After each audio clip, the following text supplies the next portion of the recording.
오늘 감동적인 피아노 찬양을 인하여 감사합니다. 시편 121편의 가사를 가지고 만든 찬이죠. 내가 산을 향하여 눈을 들리라. 나의 도움이 어디서 올고 나의 도움이 천지를 주신 여호와에게서로다. 여호와께서 너를 실족치 않게 하시며 너를 지키시는 자가 졸지 아니하시리로다. 이스라엘을 지키시는 자는 졸지도 아니하시고 주무시지도 아니하시리로다. 여호와는 너를 지키시는 자라. 여호와께서 내 우편에서 내 그늘이 되시나니 낮에 해가 너를 상치 아니하며 밤에 달도 너를 해치 아니하리로다. 여호와께서 너를 지켜 모든 환난을 면케하시며 내 모든 영혼을 지키시리로다. 여호와께서 너의 출입을 지금부터 영혼까지 지키시리로다. 우리가 이제 가사가 없는 이제 악기를 들을 때 가사를 생각하면 노래가 배가 되죠. 우리가 말씀을 자주 감상하고 또 찬미를 외우는 것은 큰 의미가 있다 생각이 듭니다. 귀한 참 감사드리고요. 우리의 삶이 오늘 주신 또 귀한 특창의 또 감동처럼 우리를 지키시는 자가 주무시지 않고 또 우리를 끝날까지 보여주실 것을 믿고 또 감사하는 오늘 하루 될 수 있기를 간절히 바랍니다. 네.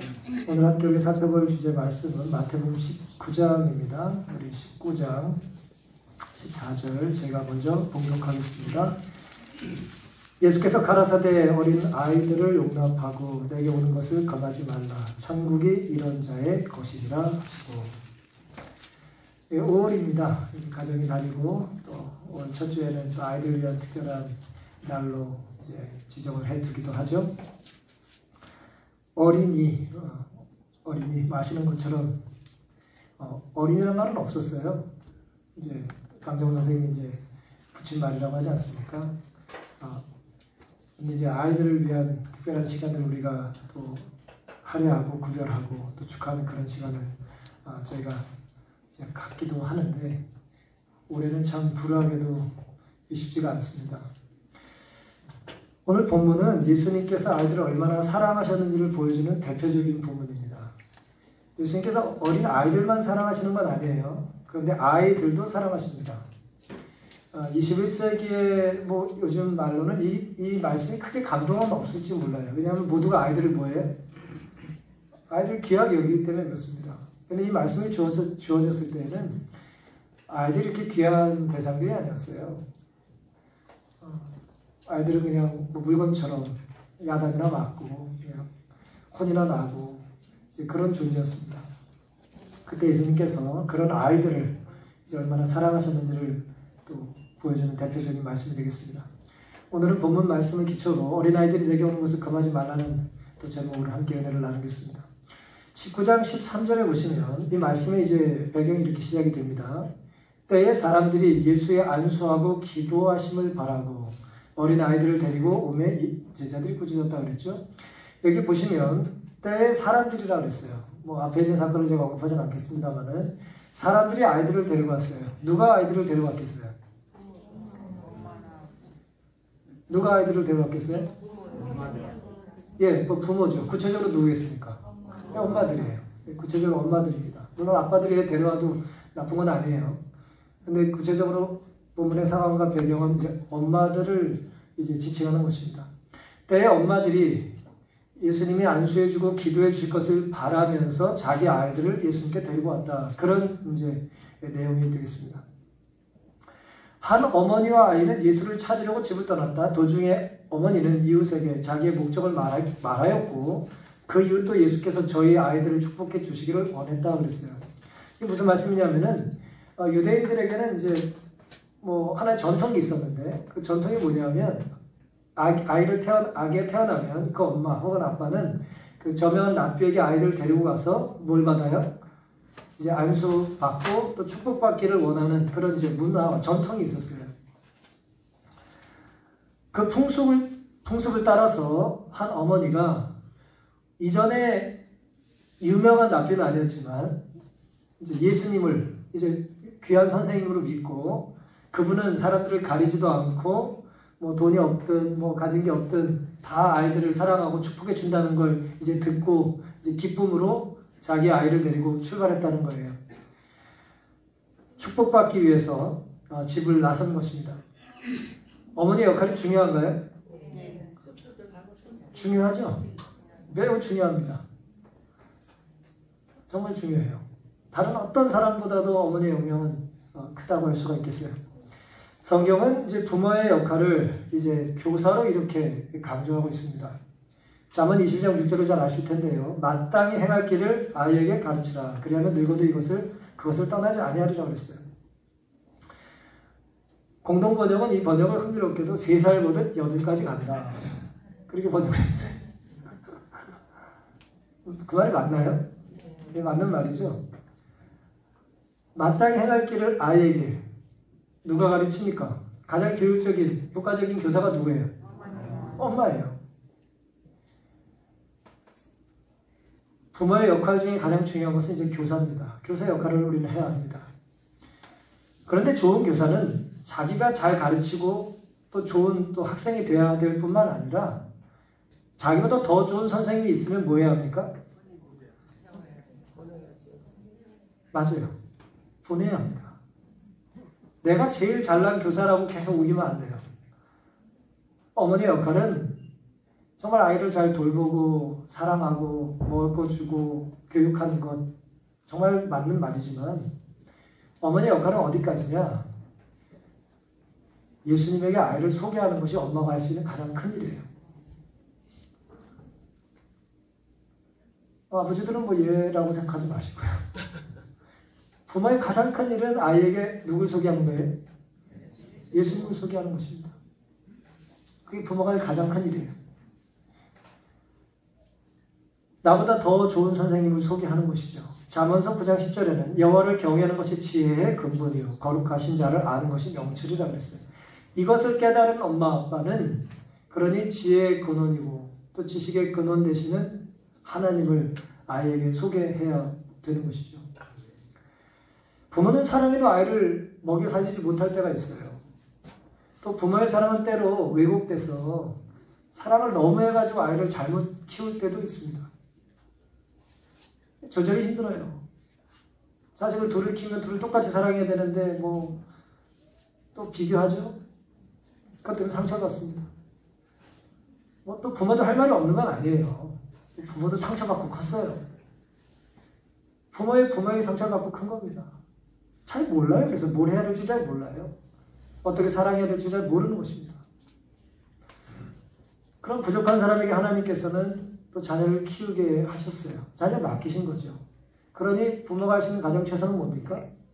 이 아이를 나에게 맡기신 분께로 다시 돌려드리는 거예요.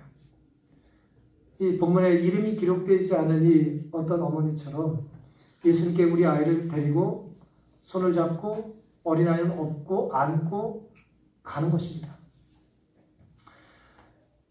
어머니가 할 수 있는 가장 위대한 일, 그것은 자기 자녀를 예수님께로 데리고 가는 거예요. 그대의 가족을 하나님에게 바치고 가정에서 그리스도인으로서 말하고 행동하라. 그대가 교사라는 사실을 알고 가정에서 친절하고 관용하고 인내하라. 모든 어머니는 교사이며 그랬어요. 저는 교육을 많이 받지 않았는데요. 아니에요. 모든 어머니는 뭡니까? 교사예요. 모든 어머니가 교사예요. 모든 어머니는 어떻게 가르칠까를 알기 위하여 또 올바른 성격, 곧 정당한 형태의 품성을 자녀들에게 주기 위해 그리스도의 학교에서 뭐 해야 한다고요? 먼저 배워야 한다고 했어요. 물론 낳기 전에 이런 기질과 성향과 인격을 갖고 있으면 얼마나 좋겠습니까? 하지만 우리는 그러지 못해요. 이 불똥이 떨어져야 이제 뭔가를 하잖아요. 예, 별 생각 없이 별 준비 없이 아이를 낳을 수 있고 또 대부분 그럴 겁니다. 그러니 이제라도 뭐 해야 합니까? 배워야 돼요. 부모님이 배우셔야 합니다. 말씀에서 배우고 또 성경에서 배우고 나보다 더 많은 경험을 가진 분들의 후회와 고민을 통해서 배워야 합니다. 우리가 죽음을 앞둔 분들의 이야기에 많은 의미를 부여하죠? 그렇죠? 왜 그렇죠? 나도 죽을 때 그런 말 할 가능성이 있기 때문에 그래요. 그러니 그분들의 후회를 우린 반복하지 말자는 거예요.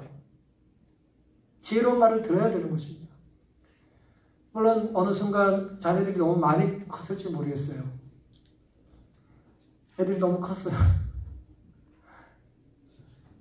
말을 더 이상 잘 듣질 않아요. 그래도 배워야죠, 우리가. 말을 듣지 않는 애들을 어떻게 가르칠까? 우리가 하나님께 배워달라고 씨름해야 합니다. 주님께 배워야 되는 거예요. 어머니는 자녀들의 품격을 꼴쥐어서 더욱 고상하고 죽지 않을 생명에 합당하게 만들 수 있는 능력이 있다. 천사도 이보다 높은 사명을 달라고 부탁할 수 있어요, 없어요? 없어요. 천사에게도 주신 사명이 아니에요. 천사는 부모가 될 특권이 없으니까요. 왜냐하면 어머니는 이 일을 함으로 하나님께 공산을 까닭이다. 그의 직무는 현세와 영원한 나라를 위한 것이다 그랬습니다. 초등학교 선생님은 솔직히 중학교 보내면 자기의 일이 끝났다고 생각할지 몰라요. 중학교 선생님은 고등학교 보내고, 고등학교 선생님은 대학교 보내고, 대학교 선생님은 뭐예요? 사회로 내보내면 내 일이 끝났다고 생각할지 몰라요. 하지만 엄마 일은 그렇게 끝나는 일이 아니에요. 2세뿐 아니라 하늘에 갈 준비까지를 시켜줘야 되는 게 누구의 역할이에요? 엄마 혹은 부모의 역할입니다. 우리는 생명을 다루는 일을 하고 있는 것입니다. 정말 단순한 건강을 다뤄도 우리는 얼마나 그걸 중요하게 생각합니까? 그렇죠? 하지만 우리는 자녀의 영원한 생명을 다루는 일을 위탁받은 사람들이에요. 따라서 어머니의 소명은 우리에게 맡기신 아이들을 이 생에서 내세까지 무사히 데리고 갈 수 있도록 가장 확실한 길, 가장 위대한 선생님인 예수님께 우리 아이들을 데리고 올 수 있어야 되는 것입니다. 예수님께 맡겨야죠. 그리고 예수님을 바라보며 살아야 합니다. 오늘 본문의 어머니처럼. 예수님이 우리 아이에게 주기를 뭔가를 기대하면서 이제 교육해야 해요. 아이들이 모르는 것 같아도 다 알죠. 왜 몰라요? 아이들이 눈치가 있는데. 그렇죠? 애들이 고집이 있고 판단을 합니다. 어떻게 해요? 엄마가 뭘 좋아하는지 알아요. 엄마가 뭘 가장 소중하게 생각하는지 압니다.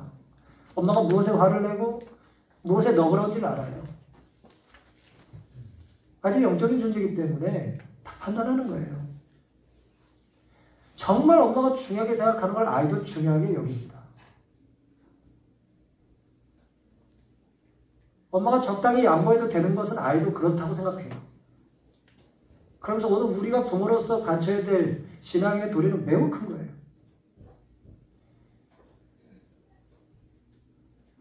내가 정말 알아야 할 것을 유치원에서 배웠다라고 하는 책이 이제 여러 해 전에 출판이 돼서 한국에서도 굉장히 많이 팔렸죠. 이제 로버트 폴검이라고 하는 분이 책을 썼는데 이분은 직업이 굉장히 다양했어요. 어린 시절에 이제 아주 보수적인 교회에서 자라면서 이제 신앙의 회의도 느끼다가 나중에 이제 이 일 저 일 전전하다가 결국 목회도 했던 경력이 있는 그런 작가인데요. 이분이 이제 이 흥미로운 제목과 함께 자기가 유치원에서 배운 게 뭔지를 이렇게 나열을 합니다. 내가 정말 알아야 할 것을 유치원에서 이제 배웠다는 거예요. 살아보니 내가 어린 시절에 배웠던 게 전부 다라는 거예요. 첫 번째가 뭐냐? 무엇이든 나누고 가져라. 나누면서 살아라. 라는 거예요. 두 번째, 정당하게 행동해라. 공정하게 살아라. 라는 거예요. 남을 때리지 말아라. 물건을 항상 제자리에 넣어라. 내가 어지럽힌 것은 내가 치워라. 이 4번과 5번은 제가 좀 힘들어하는 부분이에요. 예. 어렸을 때 이렇게 배우잖아요. 근데 어렸을 때 못 배우면 결혼하고 부인한테 잔소리 듣습니다. 남의 물건에 손대지 마라. 남의 마음을 상하게 했다면 미안하라고 말해라. 사과하라는 거예요. 고집 피우지 말고. 밥 먹기 전에 손 씻어라. 화장실에 물을 내려라. 꼭 내려라. 균형 잡힌 생활해라. 공부도 생각도 매일 적당히. 그림, 노래, 춤, 일도 적당히 이제 균형 잡히게 하라는 거예요. 뭐 여러 가지가 있지만 이제 11번째 제가 정리한 11번째 내용은 이겁니다.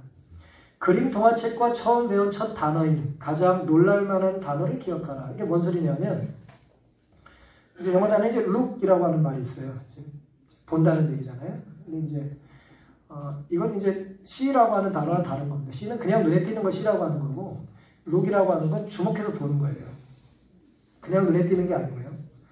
근데 미국 사람들은 교육을 시킬 때에 어떤 단어를 이제 뭘 가리키고 싶으면 이건 뭐다라고 말할 때 이 단어 이거를 look하라고 가리킨다는 거예요.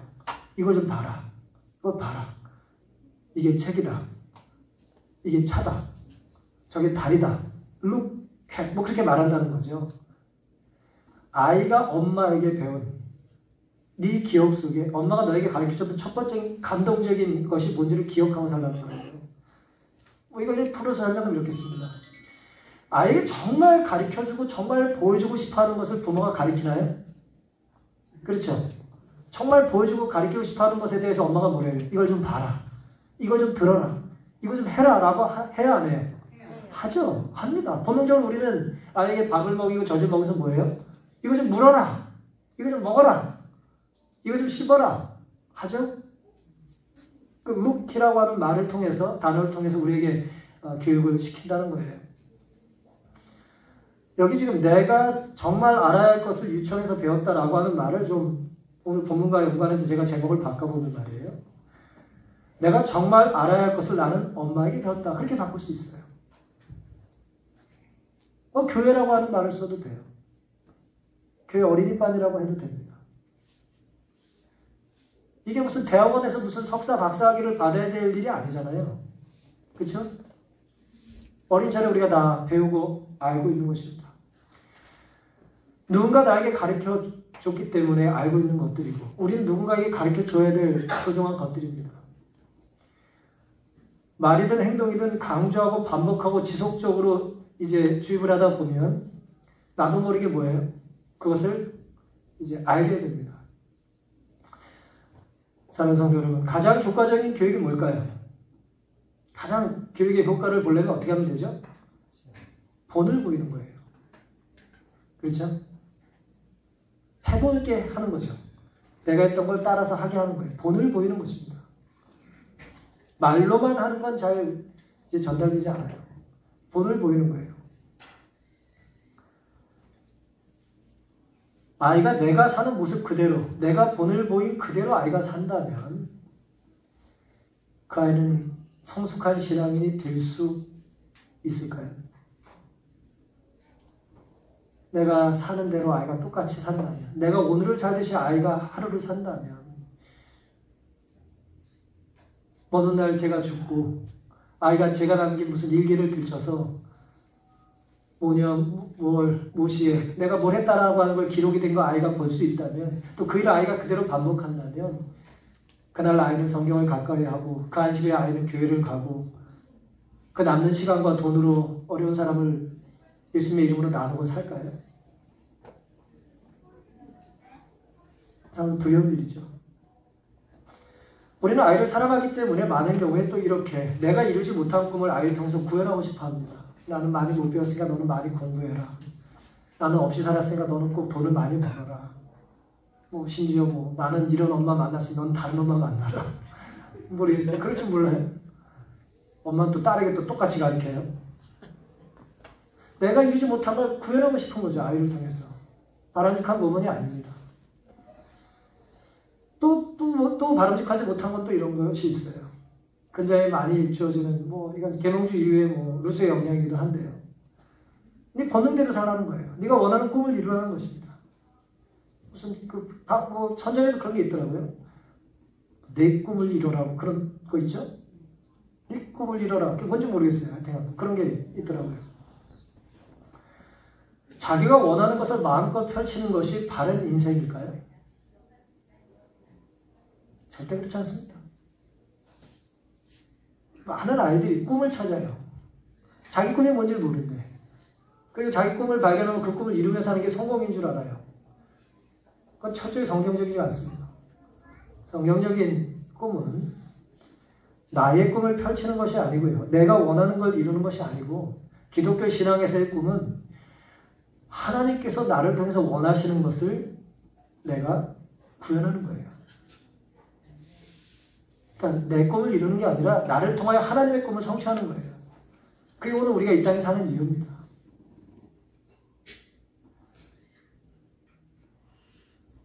내 아이를 우리는 가장 안전한 곳으로 데려가기를 원하지 않습니까? 그렇죠? 가장 안전하고 가장 좋은 것을 아이에게 먹이고 입히고 가장 좋은 교육을 시키고 싶어 하지 않아요? 오늘 본문은 우리가 예수님께 아이를 데리고 가야 된다고 말해요. 나는 아이가 다 컸습니다. 그런 생각하지 마시고 하나님 보시기에는 모두가 다 아이예요. 여기 앉아 계신 우리 어른들도 다 아이예요. 하나님의 앞에는 다 아이입니다. 그렇죠? 그리고 우리가 먼저 하나님께 배우고 또 우리에게 맡기고 우리가 영향을 끼칠 수 있는 우리가 사랑하는 우리 혈육, 우리 아이들 혹은 우리 이웃의 아이들 우리가 사랑하는 동네 아이들 혹은 친구 아이 다 예수님께 끊임없이 내가 데리고 가는 인생이 먼저 부름받을 부모의 가장 큰 특권이라는 것을 잊지 않게 되시기를 간절히 바랍니다. 오늘 우리가 함께 읽은 그 성경절의 그 뒷부분에는 이제 어머니가 아이를 데리고 예수님께 나왔죠. 기도해 줄 걸 기대하고 나왔다 그랬잖아요. 근데 그 모습을 보고 제자들이 뭐합니까? 꾸짖었대요. 흥미롭죠? 예수님께 오는 자를 제자들이 뭐하고 있어요? 막고 있습니다. 엄마의 일이 아이를 예수님께 데리고 나오는 가장 귀한 일이라면 제자들의 일은 어떤 일이었겠어요? 제자들의 일 역시 예수님께 나오는 사람들을 환영하는 일이어야 되죠. 그렇죠? 근데 제자들이 지금 하고 있는 일은 어떤 일이에요? 엉뚱한 일을 하고 있죠. 그렇죠? 뭔가 열심히 해요. 뭔가 열심히 하고 있는데 그 열심에 문제가 생기는 것입니다. 소리가 나요. 삐걱거립니다. 뭔가 요란하게 해요. 뭐를. 근데 문제가 해결되는 게 아니라 문제가 생기는 거죠. 간절한 마음으로 주님을 찾아온 이들을 주님의 제자들은 왜 꾸짖었을까요? 구주의 제자들은 이런 일로 방해를 받기에는 예수님의 사업이 너무나 중대하다고 생각했어요. 우리 그럴 때 있습니까? 아이들이 어서 흑신형 부모님이 뭐라 그래? 선생님들이 야 좀 나가서 지금 네가 그럴 때가 아니야. 그렇죠? 그럴 수 있잖아요. 어머니들이 어린 자녀들을 데리고 예수께 나올 때 제자들은 그들을 미워하는 눈으로 바라봤대요. 좀 두렵습니다. 누가 열심히 예수님을 찾아올 때 제자들이 그들이 미워 보였대요. 왜 미워 보일까요? 눈치 없잖아요. 자기의 좀 어떻게 축복해달라고 오는 모습이 제자들 보기에 아주 이기적으로 보이고 눈치 없어 보였겠죠. 제자들은 이 아이들이 너무 어려서 예수를 찾아와 유익을 얻지 못하리라 생각하고 예수님께서도 그들이 오는 것을 기뻐하지 않으시리라고 결론을 내렸다 그랬어요. 이게 제자들의 판단이었습니다. 예수님께 아이들을 데려온 엄마와 달리 제자들은 그런 무리를 막고 꾸짖었어요. 잘못된 판단을 하고 있는 제자들이 바른 결정을 한 사람들을 나무라고 있습니다. 우리가 잘못 살면요. 우리가 그리스도인으로서 잘못된 모본을 가지고 오늘 제자들처럼 살면 우리의 잘못된 선택은 악한 영향을 끼치게 됩니다. 우리의 그릇된 열심이 혹은 그릇된 판단이 악한 영향을 끼쳐요. 우리는 선한 의도일 수 있어요. 제자들처럼. 예수님은 그런 일로 시간 보내실 분이 아니에요.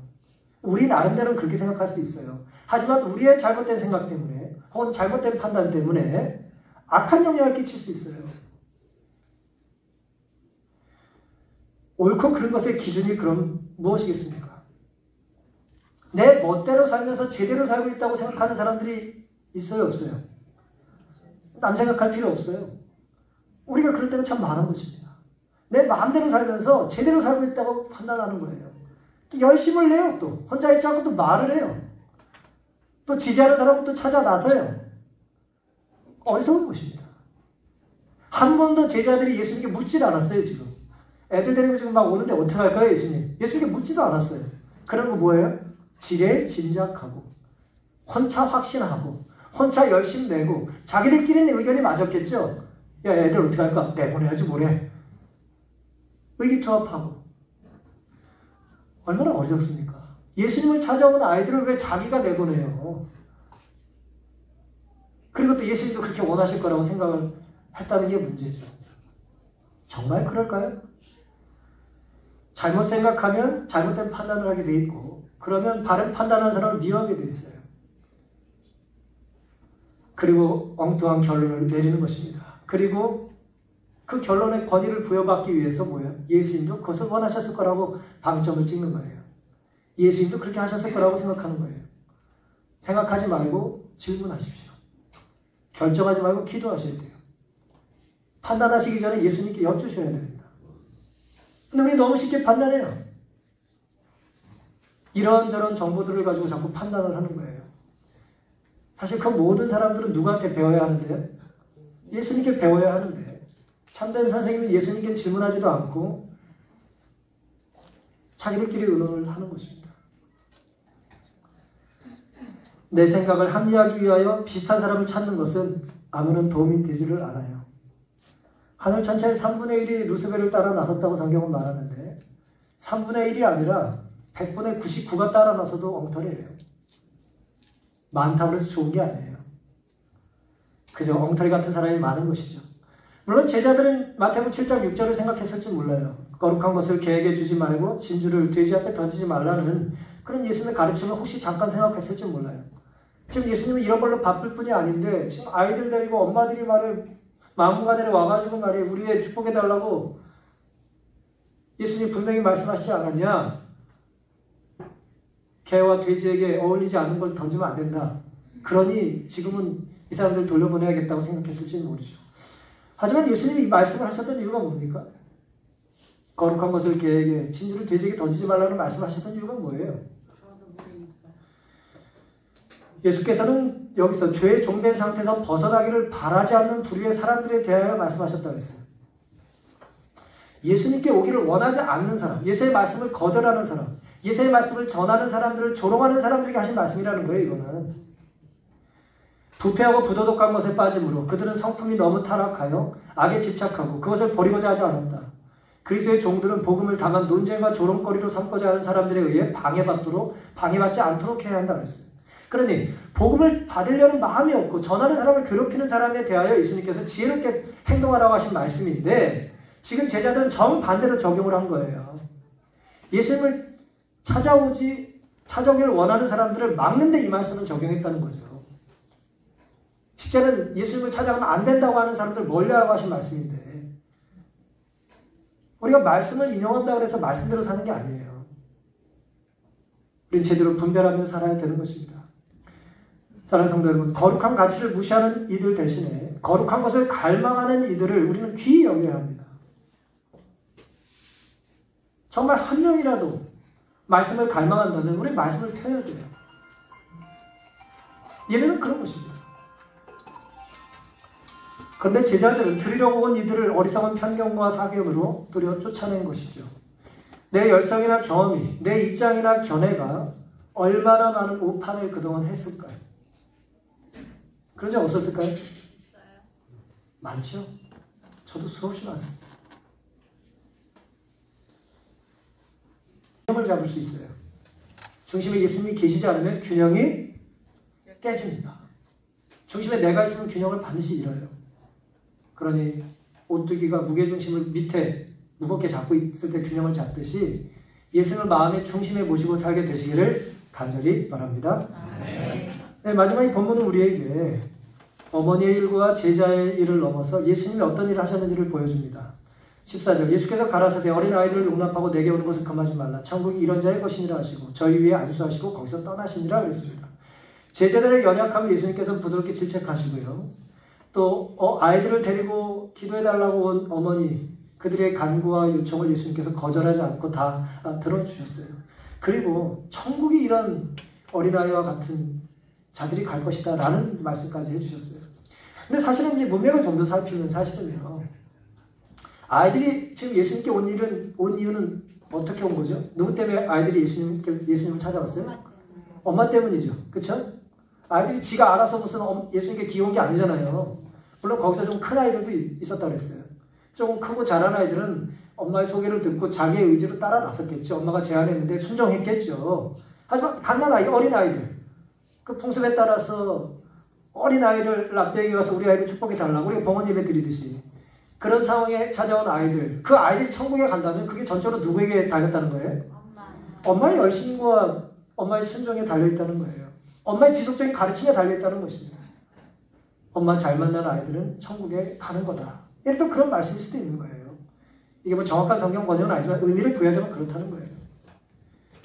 그럼 어머니의 일이, 제자의 일이, 교회 지도자의 일이 정말 중요하지 않습니까? 정말 중요한 거예요. 예수님 재림하실 때 수많은 사람들이 교회를 다녔지만 예수님 뜻대로 살지 않으면서 나는 좋은 교회를 다니지 못했다고 분노할지 모르겠어요. 내가 좋은 교회에서 좋은 장로님과 좋은 집사님, 좋은 목사를 만났더라면 나는 천국을 갈망하며 살 수도 있었는데 나는 천국을 배우지 못했다고 교회에서. 나는 가정에서 한 번도 영원한 생명에 대하여 배우지 못했다고 하는 불행한 사람들이 없기를 바라는 것입니다. 주님께서 이런 반응을 하셨던 이유를 하여튼 이렇게 말씀하셨어요. 구주께서는 자녀들을 하나님의 말씀을 따라서 교육시키고자 노력하고 있는 어머니들의 염려와 수고를 알고 계셨다고 했어요. 내가 가진 건 없고 배운 건 없고 물려받은 건 없어도 자녀들을 누구의 뜻대로 가르치고 싶어요? 예수님의 뜻대로 가르치고 싶은 열망이 있는 어머니들의 마음을 알았다고 했어요. 예수님께서. 그는 그들의 기도를 들으셨다고 했어요. 예수님의 기도를 어떻게 들으셨어요? 그들이 기도를 했으니 들으시죠. 기도를 안 했는데 들으실 수가 없잖아요. 어머니의 기도를 들으셨다는 거예요. 예수께서 친히 그들을 당신 앞으로 이끄셨다. 참 놀라운 말씀이죠. 기도하는 어머니, 아이들을 예수님께 데리고 가고 싶어서 갈망하는 어머니, 그들의 소원을 예수님이 아시고 그들을 뭐 하셨다고요? 그들의 거룩한 충동과 동기를 예수께서 격려하신 거예요. 그럼 와라. 초청하신 것입니다. 어머니들이 그들의 소원을 아뢰었을 때 예수께서는 동정심을 가지고 그들의 수줍어하고 눈물 어린 요구를 들으셨다. 그러나 그분은 어떻게 제자들이 그들을 대하는지 보고자 하셨다고 했어요. 그런 어머니들의 간절한 모습을 제자들이 도대체 어떻게 평가하는지를 보시고 제자들에게도 교육이 필요했기 때문에 기다리셨다는 거예요. 2000년 전에 예수님께서 가진 것 없는 연약한 가난한 집 어머니의 기도를 들으시고 그의 소원을 귀하게 여기셨다면 오늘 힘든 이 시기를 살고 있는 21세기 한국 땅의 어머니들의 기도도 귀하게 들어주시지 않겠습니까? 근데 우리가 기도를 드려야 들으시죠. 우리 자녀의 신앙을 위해서 눈물을 흘리고 기도드리고 우리 아이를 예수님께 데려가기 위한 것이 아이에게 밥을 한 끼 먹이는 것보다 더 중요하다고 하는 걸 아이가 느낄 수 있어야 되지 않겠냐는 거예요. 학원을 보내는 것보다 교육하는 게 중요하다 라고 하는 걸 가르쳐야 되지 않겠습니까? 근데 우리는 어느 순간 정말 중요한 것은 그냥 아빠 엄마가 할 테니까 너는 급한 일을 해라 라고 가르치고 있는 것 같아요. 참 두려운 일입니다. 교회 아이들을 찾아보기 힘들어요. 이게 코로나 사태 때문만의 문제가 아니죠. 이건 핑계입니다. 그 이전에도 그랬어요.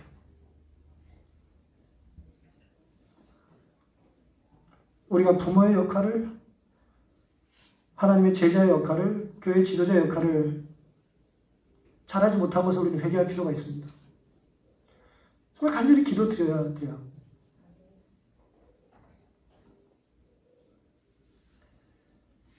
예수님께서 이끌어주기를 원하시는데 움직일 마음이 없는 것입니다. 거룩하게 갈망하고 목마른 자에게 물을 주시는 건데 목말라질 않아요. 물론 우리 안에는 제자의 모습과 어머니의 모습이 많은 경우에 혼재되어 있죠. 어머니를 해서 다 훌륭한 겁니까? 자녀 문제라면 너무 예민하잖아요. 그런 열성이 또 예수님께 찾아가는 또 동기가 되기도 했어요. 하지만 제자들은 내 일이 아니라고 생각하는 거죠. 남의 일에는 되게 또 여유가 있죠. 우리 일에는 아주 뜨겁고 가슴으로 살면서 남의 일에는 왜 이렇게 또 머리가 차가워? 그건 또 그렇게 한다고 되는 게 아니야. 뜸을 들이고 생각을 좀 해보자고 이성적으로 또 그렇게 나와요. 시대 성경의 화이스는 제자들의 이런 모습을 보고 예수님께서는 불쾌히 여기셨다고 그랬어요. 불쾌히 여기셨다라고 하는 건 불편하셨다는 거예요. 교회에 찾아오는 아이들을 막는 제자들을 보고 예수님은 불편해하셨어요. 가슴 아파하셨어요. 물론 베드로의 고백처럼 예수님은 모든 것을 다 아시는 분이죠. 모든 것을 다 아세요. 우리의 연약함도 아시고 우리의 형편도 아시고 우리의 바램도 아시고 우리의 노력도 아시죠. 우리가 얼마나 많이 노력하면서 실패했는지 예수님은 아세요. 그걸 책망하지는 않으실 겁니다. 하나님 우리를 부르시고 우리의 자녀들을 우리 옆에 있는지를 묻기를 원하시는 거예요. 모든 것을 아시는 분께서는 모든 것을 채워주실 수 있습니다. 어린아이들이 내게 오는 것을 용납하고 금하지 말라. 천국이 이런 자의 것이니라. 오늘 본문은 우리에게 몇 가지 깊은 생각거리를 던져줍니다. 아이를 위한 최선의 신앙 교육은 어떻게 해야 하는가? 아이의 의견을 어디까지 존중해 줘야 할까? 나는 내가 진정 사랑하는 사람과 함께 주님 앞에 나오는 것을 정말로 중요하게 여기는가? 부모로서, 교사로서 내 열심과 혹은 확신이 연약한 사람들의 발걸음을 교회에서 돌이키게 했던 일은 없었나? 당시 예수님께서 보여주신 모범을 오늘 우리는 꼭 닮아가고 있는가? 쫓아가고 있는가? 그리고 이 교회는 연약한 이들을 환영하고 제자들처럼 실수한 사람들에게 다시 섬길 기회를 제공하는가? 정말 많은 생각거리를 우리에게 던져주는 것입니다. 교회는 결코 완전한 곳이 아니에요. 마치 여러분과 제가 살고 있는 가정이 완전하지 않은 것처럼 교회는 완전한 곳은 아니에요. 하지만 완전하신 하나님께서 우리에게 무엇을 주기를 원하시는지 우리는 인정하고 사는 것입니다. 그걸 부인하지 않는 거예요. 내가 임의로 판단하지 않는 것입니다. 사람의 말을 듣고 예수의 말씀을 뒤로 미루지 않는 거예요. 예수는 우리에게 견해를 묻지 않아요. 진리를 따라 순종하라고 요구하고 계십니다. 예수는 선한 목자시고 양을 위해서 생명까지 내어주신다 그랬어요. 요한복음 10장 14절 15절 나는 선한 목자라 내가 내 양을 알고 양도 나를 아는 것이 아버지께서 나를 아시고 내가 아버지를 아는 것 같으니 나는 양을 위해 목숨을 버린다 말씀하셨어요. 우리가 자녀를 위해서 목숨을 버린다고 자녀가 구원받지 못해요. 하지만 예수님은 우리 위해서 목숨을 버리셨고 우리는 그런 예수님을 믿음으로 구원을 받습니다. 우리도 우리의 자녀도. 그러니 우리가 자녀를 구원할 수 있는 방법은 하나밖에 없어요. 자녀를 예수님께 소개하는 거예요. 우리가 예수님을 따라 사는 모범을 보이는 것입니다. 다른 건 없어요. 이 세상에 좀 더 잘 사는 법을 우리가 가르칠 수 있고 좀 더 넉넉하게 살 수 있는 물질의 유산을 좀 줄 수도 있을지 모르지만 그것은 영원한 생명을 준비하는데 아무것도 영향을 끼치지 않습니다. 예수님께서는 왜 그토록 아이들을 귀하게 여기셨을까? 예수님께서는 당신과 접촉한 어린 아이들 중에서 당신의 은혜의 후사요, 당신의 나라의 시민이 될 남녀들을 보셨으며 그들 중 어떤 이들은 당신을 위하여 순교자들이 될 것이었다. 그랬어요. 놀라운 말씀이죠? 그 갓난 아이들 중에 어떤 아이는 뭐가 된다고요? 예수님을 위해서 순교할 아이가 있다는 걸 예수님은 보시고 아신 거예요. 그러니 그 어머니의 기도가 얼마나 귀한 기도였겠냐는 거죠. 우리 자녀가 예수님께서 죽더라도 예수님을 따라 살 수 있게 해달라는 기도를 예수님께서 응답해 주기를 원하신 거죠. 그런데 정말 예수님이 아이들을 사랑하신 이유가 그들이 예수님께서 순교하기 때문만이 아니에요. 성경은 예수님께서 메시아가 이 땅에 어떤 모습으로 오실 거라 그랬냐면 이사야 9장 6절에 이는 한 아이가 우리에게 낳고 한 아들을 우리에게 주신 바 되었는데 그분은 평강의 왕이라 할 것이라 그랬어요. 예수님이 이 땅에 어떤 모습으로 오셨어요? 아이로 오셨어요. 아이로. 갓난 아이로 오셨어요. 젖먹이 아이로 오셨어요.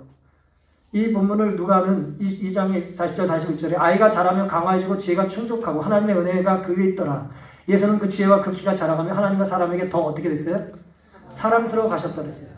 예수님은 몸이 더 이상 자랄 필요가 없는 성인 남성으로 오신 게 아니에요. 예수님은 갓난아이로 오셔서 어떻게 하셨다고요? 자라나셨어요. 성장하셨어요. 더 지혜로워지셨어요. 더 믿음이 충만해지셨어요. 누구 역할이 컸을까요? 마리아의 역할을 뺄 수가 없겠죠.